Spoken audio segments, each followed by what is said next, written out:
15 ans. Écoutez, je m'appelle Joël, j'ai 31 ans. Contrairement à... Oui. Il ne les fait pas. Comme vous pouvez le constater. Je peux défendre. Oui. C'est là coincé. Je m'appelle Othman, j'ai 31 ans, donc comme vous voyez, je ne suis pas coureur de marathon. Rien que regarder le marathon, ça me fatigue. Déjà, le courir, c'est autre chose. Je suis mariée avec une femme, sauf s'il y a eu 2-3 coups de bistouri avant. J'en en être sûr, vu les progrès qu'a fait la chirurgie. Et en fait, si je suis gros, j'ai pas toujours été gros, j'ai grossi principalement après mon mariage, et la principale raison c'était Daesh. C'est un peu difficile de faire le lien, mais ne vous inquiétez pas, vous allez comprendre. Donc j'étais tranquille, assis dans le salon avec ma femme, en train de regarder de l'information objective et directe, donc BFM TV. Et à ce moment-là, il y avait un imam de Daesh qui avait décrété que voilà, si jamais la femme représentait un danger pour l'homme, il avait le droit de manger une partie de sa femme.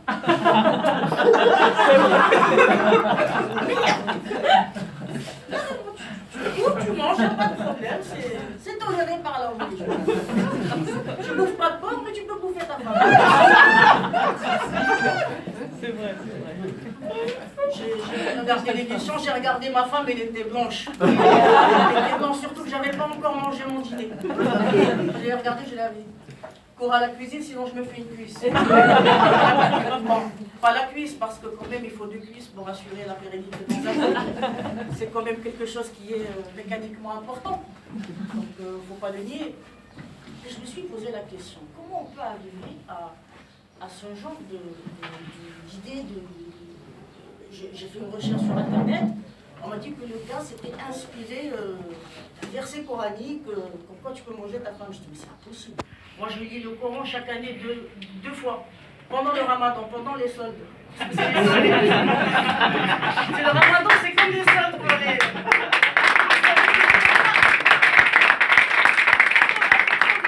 Tout le monde, il est musulman. 90% pendant un mois.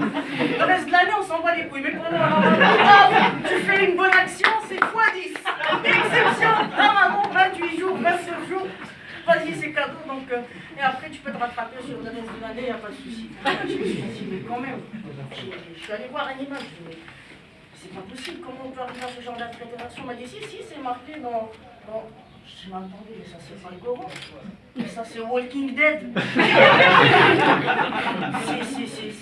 C'est Walking Dead, c'est le seul lieu où, éventuellement, tu peux être toléré... Tu peux bouffer ta femme, oui, éventuellement, je crois.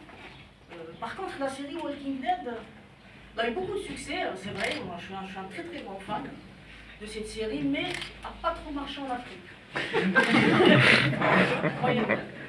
Le taux d'audience de Walking Dead en Afrique, ça les a pas trop intéressés parce que des gars qui crèvent la dalle, qui cherchent de l'eau et qui ne veulent pas se faire buter par des milices, en Afrique, c'est le quotidien, hein, c'est pas de la fiction, donc automatiquement, il y a quand même un écart.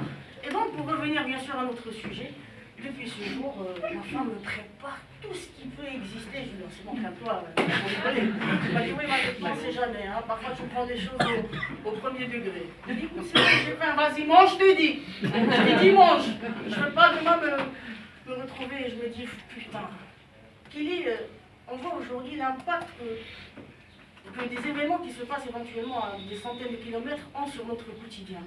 Et je me suis dit que quand même, en termes de galère, il n'y a pas pire que les Syriens, avouez-le. C'est comme ceux qui sont plus en galère.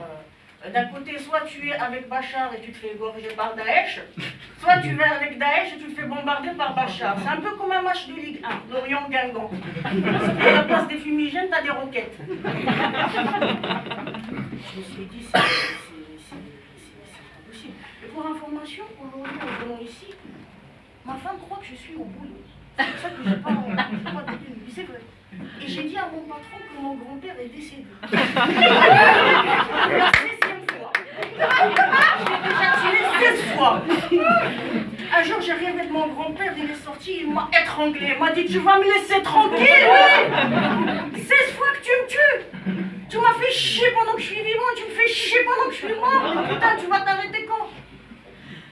Donc, à un moment donné, je me suis dit, c'est vrai que la vie nous pousse parfois à agir de certaines façons, mais quand même, on ne va pas arriver jusqu'à manger sa femme. La femme, c'est formidable. C'est le miracle de la vie. Le plus beau des miracles, c'est de créer un enfant. Mais il y a un autre miracle quand même, c'est de casser les couilles sans les toucher.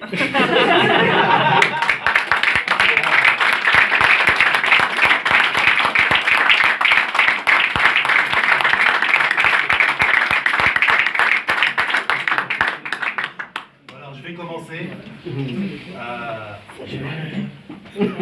Qu'est-ce que tu foutais avant? Où est-ce que tu te cachais? Franchement, non, honnêtement, où est-ce que tu te cachais?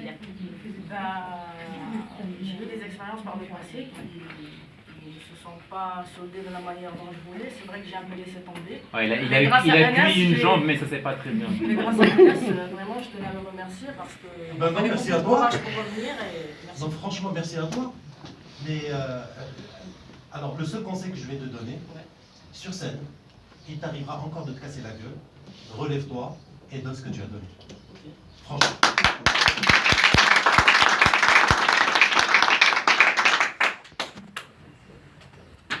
Effectivement, moi quand j'ai noté le rythme, je marquais ok, le rythme était bien, les vannes venaient tranquillement, et je me demandais à un moment, mais qu'est-ce que c'est là? Effectivement, c'est quelqu'un qui a déjà mangé de la scène, qui a déjà brûlé du public, et qui veut épater de nouveau le public.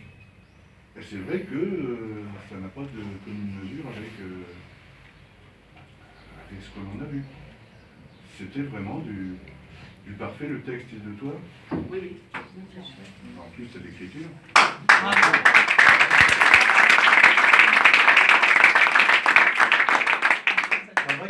Travaille et tu monteras sur la scène ici. Continue et tu seras sur la scène. Alors déjà, je peux te le dire, vous 5, hein, vous avez intérêt à vous préparer. Le 15 juin, je vous donne rendez-vous avec nous sur scène pour notre gala. Le gala des Hérisses de Commitment. Ok?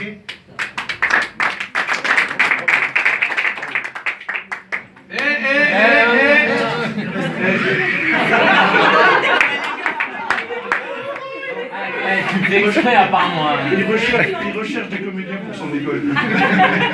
Et il est passé par mon école. C'est pour ça qu'il a laissé tomber.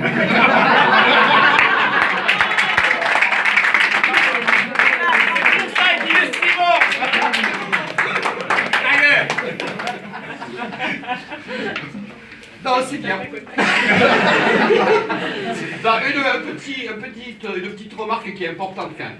Othman, moi déjà, dès le début, j'avais vu que tu as une voix qui est quand même assez douce, assez... Donc, tu vois, moi, je te conseille une chose. Bon, quand tu commences à pousser un peu, à commencer à jouer, quand tu parles, quand tu montes le ton, la voix, elle passe super bien. Arrête de jouer en fond de scène, mets-toi vraiment au bout de la scène. Tu as une petite voix, elle portera davantage. Moi, j'avais un vieux professeur de théâtre, dont je tairai le nom. Plus vieux que toi? Moi, bien sûr, parce que j'étais jeune. Il y a des micros aussi. Hein. Non, les micros, pour moi, ça sert à rien, les micros. Il me disait, attention, quand on monte sur scène, on joue pas pour les gens du premier rang, on joue toujours pour les gens qui sont au dernier rang. Et n'oublie jamais ça, tu joues toujours pour les gens qui sont au dernier rang.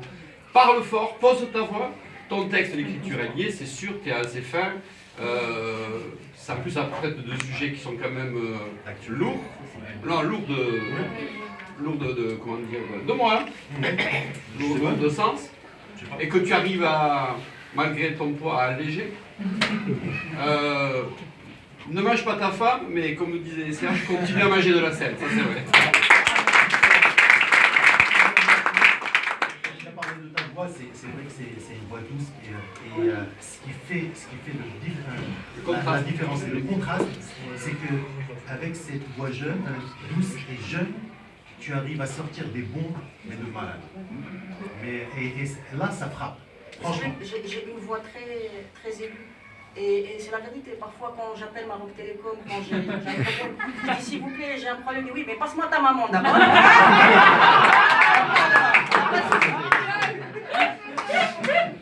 C'est vrai que j'ai failli dire la même chose quand tu m'es parlé la première fois. Mais bon. En tout cas, bravo. Continue comme ça. Et bon appétit.